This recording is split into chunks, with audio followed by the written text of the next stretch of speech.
नमस्कार। Political pitch पर आप सभी लोगों का स्वागत है।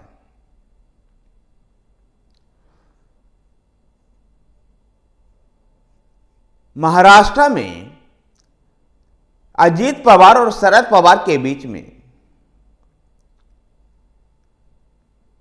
राजनीतिक बयानबाजियों का दौर शुरू हो गया है। एनसीपी का ये दोनों गुट, एक अजीत पवार के नेतृत्व में एक गुट है तो दूसरा एनसीपी के संस्थापक शरद पवार के नेतृत्व में।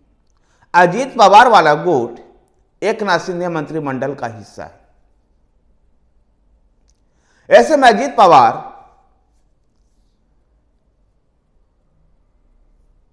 बारामती में कहते हैं कि मैंने तो 60 साल की उम्र पार करने के बाद बगावत की है। कुछ लोग तो 38 साल की उम्र में ही बसंत दादा से बगावत की थी। यशवंतराव चौहान भी उस बगावत के खिलाफ थे। गौरतलब है कि 1978 में शरद पवार ने बसंत दादा पाटिल की सरकार से बगावत कर 40 विधायकों को अलग ले जाकर के अपने नेतृत्व में सरकार बना ली थी। और उस समय शरद पवार महाराष्ट्र के सबसे यंग चीफ मिनिस्टर बने थे। और इस घटना से कांग्रेस के दिग्गज नेता यशवंतराव चौहान भी दुखी थे। इसी घटना को याद अजीत पवार दिला रहे थे तो शरद पवार ने भी पलटवार करते हुए कहा कि बसंत दादा पाटिल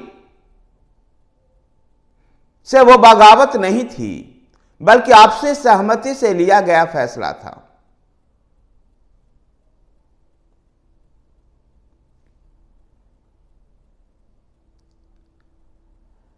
शरद पवार और अजीत पवार जिस प्रकार से अब बयानबाजियां बार और पलटवार का दौर चल रहा है, इससे साफ तौर पर जाहिर होता है कि अब महाराष्ट्र की राजनीति में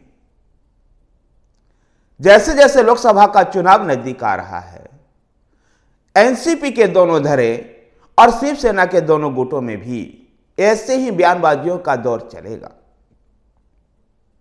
तो दूसरी तरफ एनसीपी 23 जनवरी 2024 से 2024 के लोकसभा चुनाव का बिगुल फूंकने वाली है।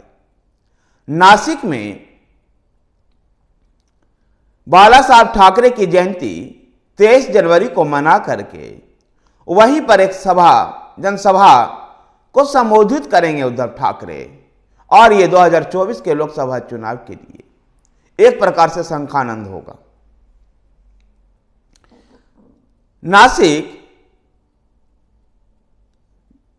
अविभाजित शिवसेना जब हुआ करती थी तो नासिक भारतीय जनता पार्टी के साथ मिलकर के एनडीए के हिस्सा रहते हुए भी अविभाजित शिवसेना नासिक सीट पर चुनाव लड़ती रही है। और नासिक सीट पर 2019 में भी शिवसेना की ही जीत हुई थी। हेमंत गोडसे वहां से सांसद थे, लेकिन ये हेमंत गोडसे इस समय एकनाथ शिंदे सरकार के साथ हैं। 18 में से 13 सांसद एकनाथ शिंदे के साथ हैं। और इस प्रकार से नासिक भी शिवसेना यूबीटी के लिए एक नई चुनौती है और इसलिए नासिक में इस तरह के कार्यक्रम का आयोजन करेंगे। नासिक में उद्धव ठाकरे जनसभा कर चुनाव का बिगुल फूकेंगे। वही वो महाविकास अघाड़ी गठबंधन और राष्ट्रीय स्तर पर इंडिया अलायंस में महाराष्ट्र में 23 सीटें अपनी पार्टी शिवसेना यूबीटी के लिए मांग रहे हैं।